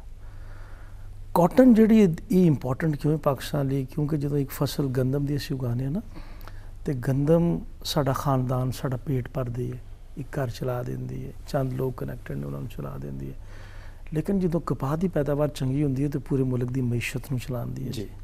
ਉੱਥੋਂ ਸਟਾਰਟ ਹੁੰਦੀ ਹੈ, ਪਹਿਲੇ ਜਿੰਨਿੰਗ ਫੈਕਟਰੀਆਂ ਜਾਂਦੀ ਹੈ, ਉਸ ਤੋਂ ਬਾਅਦ ਧਾਗਾ ਬਣਦਾ ਹੈ ਜੀ, ਫਿਰ ਕੱਪੜਾ ਬਣਦਾ ਹੈ, ਡਾਈਂਗ ਮਿਲਣਾ, ਔਰ ਬਹੁਤ ਬੜੇ ਸੈਕਟਰਸ ਦੇ ਜਿਹੜੇ ਸਾਡੀ ਕਾਟਨ ਦੇ ਨਾਲ ਰਿਲੇਟਡ ਨੇ। ਅੱਗੇ ਆ ਜਾਂਦੇ ਹਾਂ ਜੀ, ਪਿਛਲੇ 2-3 ਸਾਲ ਦੇ ਵਿੱਚ ਵਾਕਈ ਡਿਕਲਾਈਨ ਹੋਇਆ, 5 ਮਿਲੀਅਨ ਦੇ ਉੱਤੋਂ 3.5 ਮਿਲੀਅਨ ਤੇ ਆ ਗਿਆ, ਅੱਛਾ ਖਾਸਾ ਡਿਕਲਾਈਨ ਹੈ। ਲੇਕਿਨ ਮੈਂ ਜਿਸ ਤਰ੍ਹਾਂ ਦੱਸਿਆ ਨਾ ਕਿ ਇੱਕ ਨੈਚੁਰਲ ਪ੍ਰੋਸੈਸਿਸ ਨੇ, ਲੇਕਿਨ ਸਾਡੀ ਐਫਰਟ ਹੋਣੀ ਚਾਹੀਦੀ ਕਿ ਅਸੀਂ ਇਹਨਾਂ ਨੂੰ ਰੋਕੀਏ, ਔਰ ਅਲਹਮਦੁਲਿਲਾ ਪੂਰੀ ਭਰਪੂਰ ਅਸੀਂ ਕੋਸ਼ਿਸ਼ ਕਰ ਵੀ ਰਹੇ ਹਾਂ। ਉਹਦੀ ਸਭ ਤੋਂ ਵੱਡੀ ਰੀਜ਼ਨ ਜਿਹੜੀ 2 ਸਾਲ ਮੈਂ ਦੇਖੀ ਹੈ ਨਾ ਜੀ, ਉਹ ਹੈ ਕਲਾਈਮੈਟਿਕ ਚੇਂਜ। ਦੇਖੋ, ਫਸਲਾਂ ਨੂੰ ਉਗਣ ਲਈ, ਉਸ ਤੋਂ ਬਾਅਦ ਉਹਨਾਂ ਨੂੰ ਵੱਡਿਆਂ ਹੋਣ ਲਈ ਔਰ ਪੱਕਣ ਲਈ ਇੱਕ ਸਰਟਨ ਟੈਂਪਰੇਚਰ ਔਰ ਇੱਕ ਮਖਸੂਸ ਦਰਜਾ ਹਰਾਰਤ, ਮਖਸੂਸ ਨਮੀ ਅਤੇ ਮਖਸੂਸ ਪਾਣੀ ਦੀ ਜ਼ਰੂਰਤ ਹੈ। ਜਿਸ ਤਰ੍ਹਾਂ ਇਨਸਾਨ ਜਿਹੜਾ 100 ਗਲਾਸ ਪਾਣੀ ਪੀ ਲੇਗਾ ਤਾਂ ਕੀ ਹੋਏਗਾ, ਨੈਚੁਰਲੀ ਉਹਦੀ ਡੈਥ ਹੋ ਜਾਏਗੀ ਨਾ, ਇੱਕ ਸਾਡੀ ਲਿਮਟ ਹੈ, ਉਸ ਤੋਂ ਬਿਯੋਂਡ ਅਸੀਂ ਉਸ ਤੋਂ ਅੱਗੇ ਨਹੀਂ ਜਾ ਸਕਦੇ। ਇਸੇ ਤਰ੍ਹਾਂ ਫਸਲਾਂ ਦੀ ਵੀ ਇੱਕ ਲਿਮਟ ਹੈ। ਮੈਂ ਜਿਹੜਾ 2 ਸਾਲ ਓਬਜ਼ਰਵ ਕੀਤਾ ਕਿ ਫਸਲਾਂ ਜਦੋਂ ਸਾਡੀ ਕਾਟਨ ਪੱਕਣ ਦੇ ਕਰੀਬ ਹੁੰਦੀ ਸੀ, ਬੇਵਕਤ ਬਾਰਿਸ਼ਾਂ ਹੋ ਜਾਂਦੀਆਂ ਸਨ। ਫਿਰ ਟੈਂਪਰੇਚਰ ਵੇਰੀਏਸ਼ਨ ਜਿਹੜੀ ਡੇ ਟਾਈਮ ਦੀ ਔਰ ਨਾਈਟ ਟਾਈਮ ਦੀ, ਇਹ ਯਾਦ ਰੱਖਣਾ ਹੈ ਕਿ ਜਿਹੜੀ ਸਾਡੀ ਕਪਾਹ ਦੀ ਫਸਲ ਹੈ ਬੜੀ ਹਸਾਸ ਫਸਲ ਹੈ। ਬਾਕੀ ਜਿਹੜੀ ਗੰਦਮ ਹੋ ਗਈ, ਚਾਵਲ, ਮਕਈ, ਇਹਦੀ ਨਿਸਬਤ ਜ਼ਿਆਦਾ ਰੈਜ਼ਿਸਟੈਂਟ ਫਸਲਾਂ ਨੇ।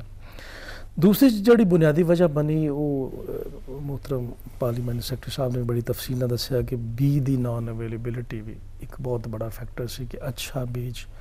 ਉਹਦੀ ਰੀਜ਼ਨ ਇਹ ਹੋਈ ਕਿ ਕਲਾਈਮੈਟਿਕ ਚੇਂਜ ਅਗਰ ਜੇ ਸਾਡੇ ਦਰਵਾਜ਼ੇ ਦੇ ਉੱਤੇ ਬੜੀ ਦੇਰ ਤੱਕ ਦਸਤਕ ਤੇ ਦੇ ਰਹੀ ਸੀ ਕਿ ਉਠੋ ਕੁਛ ਕਰ ਲਓ ਰਿਸਰਚ, ਕਿ ਅਸੀਂ ਮੁਕਾਮੀ ਤੌਰ ਤੇ ਇਸ ਤਰ੍ਹਾਂ ਦੀਆਂ ਵੈਰਾਈਟੀਜ਼ ਨਹੀਂ ਬਣਾ ਸਕੇ ਕਿ ਜਿਹੜੀਆਂ ਕਲਾਈਮੇਟ ਰੈਜ਼ਿਸਟੈਂਟ ਹੋਣ। ਲੇਕਿਨ ਅਲਹਮਦੁਲਿਲਾ 2 ਸਾਲ ਤੋਂ ਇੱਥੇ ਪੂਰਾ ਭਰਪੂਰ ਕੰਮ ਹੋ ਰਿਹਾ, ਔਰ ਪਿਛਲੇ ਸਾਲ ਵੀ ਸਾਡੇ ਇੱਕ ਵੈਰਾਈਟੀ ਮੈਦਾਨ 'ਚ ਆ ਗਈ ਸੀ, ਇਸ ਸਾਲ ਵੀ ਚੰਦ ਵੈਰਾਈਟੀਜ਼ ਨਵੀਆਂ ਮੈਦਾਨ 'ਚ ਆਉਣਗੀਆਂ। ਤੁਸੀਂ ਤਸੱਲੀ ਰੱਖਣੀ ਹੈ ਕਿ ਕਪਾਹ ਸਾਡੀ ਕੌਮੀ ਫਸਲ ਹੈ, ਔਰ ਇਹ ਬਹਾਲ ਅਸੀਂ ਇੰਸ਼ਾਅੱਲਾ ਬਹਾਲ ਕਰਾਂਗੇ ਜੀ, ਔਰ ਇਹ ਬਹਾਲ ਹੋਏਗੀ। ਇਹ 'ਤੇ ਕੰਮ ਹੋ ਰਿਹਾ ਜੀ ਰਿਸਰਚ ਦੇ ਉੱਤੇ। ਥਰਡ ਫੈਕਟਰ ਜਿਹੜਾ ਨਾ, ਉਹ ਹੈ ਕਿ ਪੈਸਟ ਅਟੈਕ ਜੀ। ਜਿੰਨਾ ਸਵੀਅਰ ਪੈਸਟ ਅਟੈਕ ਸਾਡੀ ਕਾਟਨ ਦੀ ਫਸਲ ਤੇ ਹੁੰਦਾ, ਹੋਰ ਕਿਸੇ ਫਸਲ ਤੇ ਹੁੰਦਾ ਹੀ ਨਹੀਂ। ਇਹਦੇ ਪੈਸਟ ਹਰ ਕਿਸਮ ਦੇ, ਚਿਊਇੰਗ ਪੈਸਟ, ਸਕਿੰਗ ਪੈਸਟ, ਹੋਰ ਬੇਸ਼ੁਮਾਰ ਕਿਸਮ ਦੇ। ਔਰ ਗੁਜ਼ਸ਼ਤਾ 2 ਸਾਲਾਂ ਦੇ ਵਿੱਚ ਵਾਈਟ ਫਲਾਈ ਔਰ ਪਿੰਕ ਬੋਲਵਰਮ, ਇਹਨਾਂ ਨੇ ਬੜਾ ਨੁਕਸਾਨ ਕੀਤਾ। ਉਹਦੀ ਰੀਜ਼ਨ ਵੀ ਦੇਖੋ, ਸਿੰਪਲ ਇੱਕ ਕੁਐਸਚਨ ਕਿ ਲੋਕਾਂ ਦੇ ਜ਼ਿਹਨ 'ਚ ਆਏਗਾ ਕਿ ਅਗਰ ਕੀੜੇ ਨੇ ਤੇ ਇਹ ਮਾਰ ਦੇਣੇ ਚਾਹੀਦੇ ਨੇ। ਇਨਫੈਕਟ ਜਿਸ ਤਰ੍ਹਾਂ ਇਨਸਾਨ ਐਵੋਲੂਸ਼ਨਰੀ ਪ੍ਰੋਸੈਸ 'ਚ ਗੁਜ਼ਰ ਰਿਹਾ ਨਾ, ਐਵੋਲੂਸ਼ਨ ਹੋ ਰਿਹਾ ਹੈ ਕਿ ਹਰ ਆਉਣ ਵਾਲੀ ਨਸਲ ਪਹਿਲੀ ਨਸਲ ਨਾਲੋਂ ਜ਼ਿਆਦਾ ਜ਼ਹੀਨ ਹੈ, ਟੈਕਨੋਲੋਜੀ ਐਡਵਾਂਸ ਕਰ ਰਹੇ ਨੇ। ਇਸੇ ਤਰ੍ਹਾਂ ਇਹ ਰੱਬੇ ਕਰੀਮ ਦਾ ਇੱਕ ਕੁਦਰਤ ਦਾ ਨਿਜ਼ਾਮ ਹੈ ਕਿ ਕੀੜਿਆਂ ਮਕੌੜਿਆਂ ਦੇ ਵਿੱਚ ਵੀ ਐਵੋਲੂਸ਼ਨ ਹੁੰਦਾ, ਉਹ ਵੀ ਐਕਲੀਮੇਟਾਈਜ਼ ਅਡੈਪਟ ਕਰਦੇ ਨੇ ਸਿਚੁਏਸ਼ਨ ਤੇ ਸੂਰਤ ਹਾਲ ਦੇ ਮੁਤਾਬਕ। ਇਹ ਜਿਹੜੇ 2 ਕੀੜੇ ਨੇ, ਪਿੰਕ ਬੋਲਵਰਮ ਔਰ ਵਾਈਟ ਫਲਾਈ, ਇਹਨਾਂ ਦੇ ਵਿੱਚ ਵੀ ਮਿਊਟੇਸ਼ਨ ਹੋ ਕੇ ਇਹ ਜਿਹੜੀ ਸਾਡੇ ਪੈਸਟੀਸਾਈਡਸ ਅਵੇਲੇਬਲ ਸਨ, ਸਾਡੇ ਪੈਸਟੀਸਾਈਡ ਜਿਹੜੇ ਅਵੇਲੇਬਲ ਨੇ ਉਹ 20 ਸਾਲ ਪੁਰਾਣੀ ਕੈਮਿਸਟਰੀ ਹੈ, 30 ਸਾਲ ਪੁਰਾਣੀ ਕੈਮਿਸਟਰੀ ਹੈ। ਉਸ ਵਕਤ ਦੇ ਕੀੜਿਆਂ ਦੇ ਜਿਹੜਾ ਬਾਇਓਲੋਜੀਕਲ ਸਿਸਟਮ ਸੀ, ਉਹਨਾਂ ਨੂੰ ਵੇਖ ਕੇ ਐਕਸਪੈਰੀਮੈਂਟ ਕਰਕੇ ਬਣਾਈ ਗਈ। ਵਕਨ ਗੁਜ਼ਰਨ ਦੇ ਨਾਲ ਨਾਲ ਇਹ ਜਿਹੜੇ 2 ਕੀੜੇ ਨੇ ਬਹੁਤ ਸਟਰੋਂਗ ਹੋ ਗਏ, ਰੈਜ਼ਿਸਟੈਂਸ ਆ ਗਈ ਇਹਨਾਂ ਦੇ ਵਿੱਚ, ਜਦੋਂ ਕਿ ਅਸੀਂ ਪੈਸਟੀਸਾਈਡ ਜਿਹੜੀ ਹੈ ਨਾ ਉਹ ਅਪਗ੍ਰੇਡ ਨਹੀਂ ਕਰ ਸਕੇ। ਲੇਕਿਨ ਇਹਦੇ 'ਚ ਵੀ ਅੱਛੀ ਖਬਰ ਇਹ ਵੇ ਕਿ ਪਿਛਲੇ ਸਾਲ ਨਈ ਕੈਮਿਸਟਰੀ, ਅਸੀਂ ਪਿਛਲੇ ਸਾਲ ਫੈਬਰਵਰੀ ਦੇ ਮਹੀਨੇ ਦੇ ਵਿੱਚ ਪੈਸਟੀਸਾਈਡ ਕਾਨਫਰੰਸ ਪਾਕਿਸਤਾਨ ਦੀ ਤਾਰੀਖ 'ਚ ਪਹਿਲੀ ਕਾਲ ਕੀਤੀ, ਜਿਹਦੇ ਵਿੱਚ ਸਾਡਾ ਫੈਡਰਲ ਡਿਪਾਰਟਮੈਂਟ, ਕਿਸਾਨਾਂ ਦੇ ਨੁਮਾਇੰਦੇ, ਕਿਸਾਨ ਤਨਜ਼ੀਮਾਂ ਦੇ ਨੁਮਾਇੰਦੇ, ਪੈਸਟੀਸਾਈਡ ਤਨਜ਼ੀਮਾਂ ਦੇ ਨੁਮਾਇੰਦੇ, ਫਿਰ ਸਾਡੇ ਆਪਣਾ ਗੌਰਮੈਂਟ ਸੈਕਟਰ ਤੋਂ ਲੋਕ ਸਨ, ਉਹ ਸਾਰੇ ਰਲ ਮਿਲ ਕੇ ਬੈਠੇ। ਉਹਨਾਂ ਨੇ ਕਿਹਾ ਕਿ ਯਾਰ ਹੈ ਸਾਡੀ ਇੱਕ ਜਿਹੜੀ ਕੌਮੀ ਫਸਲ ਹੈ ਇਹ ਇੱਕ ਡਿਕਲਾਈਨ ਵੱਲ ਜਾਂ ਇਨਹਤਾਤ ਵੱਲ ਜਾ ਰਹੀ ਹੈ, ਅਤੇ ਇਹਦੇ ਲਈ ਕੁਛ ਇਕਦਾਮਾਤ ਕਰੀਏ। ਉੱਥੇ ਫਿਰ ਚੰਦ ਇੱਕ ਫੈਸਲੇ ਕੀਤੇ ਗਏ, ਔਰ ਉਹਨਾਂ ਫੈਸਲਿਆਂ ਦੇ ਉੱਤੇ ਅਮਲ ਦਰਾਮਦ ਵੀ ਸ਼ੁਰੂ ਹੋਇਆ ਕਿ ਨਈਆਂ ਕੈਮਿਸਟਰੀਜ਼ ਡਿਵੈਲਪ ਕੀਤੀਆਂ ਜਾਣ ਮੁਮਕਿਨ ਹੋਏ, ਜਾਂ ਨਈਆਂ ਕੈਮਿਸਟਰੀਜ਼ ਜਿਹੜੀਆਂ ਨੇ ਇੰਪੋਰਟ ਕੀਤੀਆਂ ਜਾਣ। ਜਿਹੜੇ ਲੋਕ ਜ਼ਹਿਰੀਲੀ ਦਵਾਈਆਂ ਵੇਚ ਰਹੇ ਨੇ ਉਹਨਾਂ ਵਾਸਤੇ ਹਕੂਮਤ ਕੀ ਕਰ ਰਹੀ ਜੀ? ਮੈਂ ਉੱਤੇ ਆਉਣਾ ਜੀ। ਪਾਰਲੀਮੈਂਟ ਸੈਕਟਰੀ ਸਾਹਿਬ ਨੇ ਦੱਸਿਆ ਨਾ ਕਿ ਅਗਲੇ 2-3 ਸਾਲ 'ਚ ਰਿਸਟੋਰੇਸ਼ਨ ਦੇ ਸਾਲ ਹੋਣਗੇ। ਹਕੂਮਤ ਦੇ ਜਨਾਬ ਜਿੰਨਾ ਕੰਮ ਹੈ ਪਿਛਲੇ 2 ਸਾਲ ਦੇ ਵਿੱਚ ਹੋਇਆ, ਇਹ 71 ਸਾਲ ਦਾ ਇਕੱਠਾ ਕੰਮ ਕਰ ਲਓ ਤੇ ਇਹ 2 ਸਾਲ ਦਾ ਉਸ ਤੋਂ ਜ਼ਿਆਦਾ ਜੀ। ਠੀਕ ਜੀ ਮਸਟਰ 71 ਸਾਲ ਦਾ ਪੈਸਟੀਸਾਈਡ ਸੈਕਟਰ ਦੇ ਵਿੱਚ ਹੋਣ ਵਾਲਾ ਕੰਮ ਇੱਕ ਸਾਈਡ ਤੇ 2 ਸਾਲ ਦਾ ਮੈਂ ਕਹਿ ਰਿਹਾ ਜੀ ਉਸ ਤੋਂ ਜ਼ਿਆਦਾ। ਤੁਸੀਂ ਕੋਈ ਪਰਚੇ ਪੁਰਚੇ ਦੇ ਰਹੇ ਹੋ ਜੀ? ਮੈਂ ਅਰਜ਼ ਕਰ ਰਿਹਾ ਜੀ, ਗ੍ਰਿਫਤਾਰੀਆਂ ਪਾ ਰਹੇ ਹੋ। ਪਾਕਿਸਤਾਨ ਦੀ ਤਾਰੀਖ ਦੇ ਵਿੱਚ ਏਡੀ ਵੱਡੀ ਮੈਸਿਵ ਕੈਂਪੇਨ ਔਰ ਪਬਲਿਕ ਕੰਪਲੇਂਟ ਮੈਨੇਜਮੈਂਟ ਸਿਸਟਮ ਪਹਿਲੇ ਲਾਂਚ ਹੀ ਨਹੀਂ ਹੋਇਆ ਜੀ। ਤੁਸੀਂ ਇਸ ਵੇਲੇ ਜਿਹੜੇ ਨਾਜ਼ਰੀਨ ਪ੍ਰੋਗਰਾਮ ਦੇਖ ਰਹੇ ਨੇ, ਖਾਸ ਤੌਰ ਤੇ ਉਹਨਾਂ ਦਾ ਤਅਲਕ ਜ਼ਿਮੀਦਾਰ ਨੇ ਜਾਂ ਕਾਸ਼ਤਕਾਰ ਨੇ, ਤੇ ਤੁਸੀਂ ਉਹਨਾਂ ਨੂੰ ਦੱਸੋ ਕਿ ਅਗਰ ਉਹਨਾਂ ਨੂੰ ਕਿਧਰੇ ਪਤਾ ਚੱਲੇ ਕਿ ਜ਼ਹਿਰੀ ਦਵਾਈ ਹੈ ਜਾਂ ਉਹਦੀ ਕੀਮਤ ਜ਼ਿਆਦਾ ਹੈ, ਉਹ ਕਿੱਥੇ ਰਾਬਤਾ ਕਰਨ? ਅੱਛਾ ਜੀ, ਇਹਦੇ ਲਈ ਅਸੀਂ 2 ਸਾਲ ਪਹਿਲੇ ਇੱਕ ਬੜਾ ਸਿੰਪਲ ਜਿਹਾ ਸਿਸਟਮ ਡਿਵਾਈਸ ਕੀਤਾ ਸੀ WhatsApp ਦੇ ਉੱਤੇ। ਜਿੰਨੀਆਂ ਵੀ ਪੈਸਟੀਸਾਈਡ ਦੀਆਂ ਦੁਕਾਨਾਂ ਨੇ, ਫਰਟੀਲਾਈਜ਼ਰ ਦੀਆਂ ਦੁਕਾਨਾਂ ਨੇ, ਉੱਥੇ ਟਾਸਕ ਫੋਰਸ ਦੇ ਬੈਨਰ ਲੱਗੇ ਨੇ। ਇਹ ਐਸੇ ਤਰ੍ਹਾਂ ਹੀ ਹੈ ਜਿਵੇਂ ਤੁਸੀਂ ਚੋਰ ਦੇ ਘਰ ਦੇ ਉੱਤੇ ਥਾਣੇਦਾਰ ਦਾ ਨੰਬਰ ਲਿਖ ਕੇ ਲਾ ਦਿੱਤਾ ਹੈ। ਉਹਦੇ ਉੱਤੇ ਕੋਈ ਵੀ ਸਾਡਾ ਕਿਸਾਨ ਭਾਈ 0300295539 ਠੀਕ 24 ਘੰਟੇ ਨੰਬਰ ਆਨ ਹੈ। ਇਹਦੇ ਉੱਤੇ ਕੋਈ ਵੀ ਕਿਸਾਨ ਭਾਈ ਉਹਨੂੰ ਸ਼ਿਕਾਇਤ ਹੈ ਪੈਸਟੀਸਾਈਡ ਦੇ ਵਿੱਚ ਕਿ ਉਹਦੀ ਪੈਸਟੀਸਾਈਡ ਨੇ ਕੰਮ ਨਹੀਂ ਕੀਤਾ, ਜਾਲੀ ਦੇ ਦਿੱਤੀ ਹੈ, ਗਲਤ ਦੇ ਦਿੱਤੀ ਹੈ, ਬੜਾ ਤਕੜਾ ਜੀ 24 ਘੰਟੇ 'ਚ ਐਕਸ਼ਨ ਹੋਏਗਾ। ਉਹਨੂੰ ਜਵਾਬ ਆਏਗਾ 24 ਫੌਰੀ ਤੌਰ ਤੇ ਜੋ ਹੀ ਉਹਦਾ ਮੈਸੇਜ ਆਏਗਾ, ਉਹਨੂੰ ਸਾਡਾ ਜਿਹੜਾ ਐਡਮਿਨਿਸਟ੍ਰੇਟਰ ਹੈ ਉਹ ਫੌਰੀ ਤੌਰ ਤੇ ਕੰਟੈਕਟ ਕਰੇਗਾ ਜੀ ਇਹ ਤੁਹਾਡੀ ਕੰਪਲੇਂਟ ਆ ਗਈ ਹੈ, ਇਹਦਾ ਰਜਿਸਟ੍ਰੇਸ਼ਨ ਨੰਬਰ ਇਹ ਵੇ। ਫੌਰੀ ਤੌਰ ਦੇ ਉੱਤੇ ਜਿਹੜੀ ਕੰਪਲੇਂਟ ਹੈ ਉਹ ਸ਼ੇਅਰ ਕੀਤੀ ਜਾਏਗੀ। ਸ਼ੇਅਰ ਕਿਹਦੇ ਨਾਲ ਕੀਤੀ ਜਾਏਗੀ ਜੀ? ਮੁਤਲਕਾ ਜਿਹੜਾ ਅਫਸਰ ਜਿਹਨੇ ਐਕਸ਼ਨ ਲੈਣਾ ਹੈ, तमाम डीजीज ਨਾਲ ਸ਼ੇਅਰ ਹੋ ਜਾਏਗੀ, ਐਡੀਸ਼ਨਲ ਸੈਕਟਰੀਜ਼ ਨਾਲ ਸ਼ੇਅਰ ਹੋ ਜਾਏਗੀ, ਸੈਕਟਰੀ ਨਾਲ ਸ਼ੇਅਰ ਹੋ ਜਾਏਗੀ ਐਟ ਏ ਟਾਈਮ। ਉਹ ਫਿਰ ਇਹ ਸ਼ੇਅਰ ਕਰਨ ਦਾ ਫਾਇਦਾ ਹੈ ਕਿ ਉੱਥੇ ਕੰਮ ਨਾ ਕਰਨ ਦੀ ਗੁੰਜਾਇਸ਼ ਹੀ ਨਹੀਂ ਰਹਿੰਦੀ। ਔਰ ਕੁਰੈਸ਼ੀ ਸਾਹਿਬ, ਪਾਕਿਸਤਾਨ ਦੀ ਪੰਜਾਬ ਦੀ ਤਾਰੀਖ ਦੇ ਵਿੱਚ ਪਹਿਲੀ ਵਾਰ ਅਸੀਂ ਕਿਸਾਨ ਭਾਈਆਂ ਨੂੰ ਜਿਨ੍ਹਾਂ ਦੇ ਜਾਲੀ ਦਵਾਈ ਦੀ ਵਜ੍ਹਾ ਤੋਂ ਫਸਲਾਂ ਸੜ ਗਈਆਂ, ਨੁਕਸਾਨ ਹੋ ਗਏ, ਅਸੀਂ 4-4, 5-5 ਲੱਖ ਤੱਕ ਉਹਨਾਂ ਨੂੰ ਡੀਲਰਾਂ ਕੋਲੋਂ ਕੰਪਨਸੇਸ਼ਨ ਦਵਾਈ ਹੈ। ਇੱਕ ਤੁਸੀਂ ਗੱਲ ਬਾਰ-ਬਾਰ ਕੁਐਸਚਨ ਕਰ ਰਹੇ ਹੋ ਕਿ ਇਸ ਕਿਸਾਨ ਭਾਈਆਂ ਨੂੰ ਮਿਲੇਗੀ ਜੀ, ਬਿਲਕੁਲ ਮਿਲੇਗੀ ਔਰ ਮਿਲ ਵੀ ਰਹੀ ਹੈ। ਉਹਦੇ ਇੰਡੀਕੇਟਰਸ ਨੇ ਕਿ ਸਾਡੀਆਂ ਅਲਹਮਦੁਲਿਲਾ ਜਿੰਨੀਆਂ ਫਸਲਾਂ ਨੇ, 4 ਮੇਜਰ ਫਸਲਾਂ, ਗੰਦਮ, ਚਾਵਲ, ਮਕਈ ਤੇ ਗੰਨਾ, ਇਹ ਸਾਰੀ ਅਲਹਮਦੁਲਿਲਾ ਇੱਕ ਫਿਨੋਮੀਨਲ ਇਹਨਾਂ ਦੇ ਵਿੱਚ ਰੇਜ਼ ਹੈ, ਬਹੁਤ ਜ਼ਿਆਦਾ ਇਹਨਾਂ ਦੇ ਪੈਦਾਵਾਰ ਇਜ਼ਾਫਾ ਹੋਇਆ ਹੈ। ਉਹ ਕਿਸਾਨ ਭਾਈਆਂ ਨੂੰ ਅੱਛੀ ਖਾਦ ਤੇ ਅੱਛੇ ਜ਼ਰੀ ਮਦਾਖਲ ਪੈਸਟੀਸਾਈਡ ਮਿਲ ਰਹੇ ਨੇ ਤਾਂ ਹੀ ਮੁਮਕਿਨ ਹੋਇਆ। ਅਸੀਂ ਇਹਦੇ 'ਚ ਕੀ ਐਕਸ਼ਨ ਕੀਤੇ ਨੇ ਜੀ? ਬੜਾ ਸ਼ਾਰਟ ਜਿਹਾ ਗਿਣਵਾ ਦੇਣਾ ਤੁਹਾਨੂੰ ਜੀ। 1000 ਤੋਂ ਬਹੁਤਾ ਜ਼ਿਆਦਾ ਬੰਦਾ ਫੜਿਆ ਜੀ, 1000 ਤੋਂ ਜ਼ਿਆਦਾ FIR ਲਾਂਚ ਕੀਤੀ ਹੈ ਪਿਛਲੇ 2 ਸਾਲ ਦੇ ਵਿੱਚ। ਤੇ ਪਾਕਿਸਤਾਨ ਦੀ ਤਾਰੀਖ ਦੇ ਵਿੱਚ ਪਹਿਲੀ ਵਾਰੀ ਹੁਣ ਤੱਕ ਅਸੀਂ 34 ਫੈਕਟਰੀਆਂ ਐਸੀਆਂ ਫੜ ਚੁੱਕੇ ਹਾਂ ਜਿਹੜੀਆਂ ਅਰਸਾ ਦਰਾਜ਼ ਦੇ ਉੱਤੋਂ ਜਾਲੀ ਖਾਦਾਂ ਔਰ ਜਾਲੀ ਫਰਟੀਲਾਈਜ਼ਰ ਬਣਾ ਲਈਆਂ ਨੇ। ਹੋਰ ਤਾਂ ਡਾਕਟਰ ਸਾਹਿਬ ਰਾਵੀ ਦੇ ਕਿਨਾਰੇ ਦੇ ਉੱਤੇ ਫੈਕਟਰੀ ਲੱਗੀ ਸੀ ਔਰ ਅਲਹਮਦੁਲਿਲਾ ਅਸੀਂ 24 ਆਵਰਸ ਵਿਜੀਲੈਂਟ ਆ। ਕੱਲ ਦੀ ਗੱਲ ਹੈ ਜੀ, ਮੁਲਤਾਨ 'ਚ 92 ਲੱਖ ਰੁਪਏ ਦੀ ਜਾਲੀ ਪੈਸਟੀਸਾਈਡ ਔਰ 92 ਲੱਖ ਜੀ, 92 ਲੱਖ ਰੁਪਇਆ ਜੀ, 24 ਮੁਖਤਲਿਫ ਕੰਪਨੀਆਂ ਦੀ ਜਾਲੀ ਪੈਸਟੀਸਾਈਡ ਜਾਲੀ ਲੇਬਲ ਲਾ ਕੇ ਬਣਾ ਰਹੇ ਸਨ, ਅਸੀਂ ਫੜਿਆ। ਇਹਦੇ ਉੱਤੇ ਹਕੂਮਤ ਵੱਲੋਂ ਹਦਾਇਤ ਨੇ, ਜ਼ੀਰੋ ਟੋਲਰੈਂਸ ਨੇ। ਔਰ ਮੈਂ ਤੁਹਾਨੂੰ ਪੂਰੀ ਫਾਰਸ਼ ਵੀ ਮੰਨ ਲੈਂਦੇ ਹੋ? ਪੂਰੀ ਦਿਆਨਤਦਾਰੀ ਨਾਲ ਜੀ ਦੱਸਾਂ, ਨਹੀਂ ਕਿਸੇ ਬਾਸਰ ਬੰਦੇ ਦਾ ਫੋਨ ਆ ਜਾਏਗਾ, ਬੰਦਾ ਛੱਡ ਦਿਓ ਜੀ ਮੇਰਾ ਜੀ, ਮੈਂ ਜੀ ਮੰਨ ਜਾਂਦੇ ਹੋ? ਗੱਲ ਕਰਨ ਲੱਗਾ ਜੀ, ਪੂਰੀ ਦਿਆਨਤਦਾਰੀ ਨਾਲ ਦੱਸਾਂ ਜੀ ਕਿ ਸਾਨੂੰ ਚੀਫ ਮਿਨਿਸਟਰ ਸਾਹਿਬ ਵੱਲੋਂ ਹਦਾਇਤ ਹੈ ਜ਼ੀਰੋ ਟੋਲਰੈਂਸ।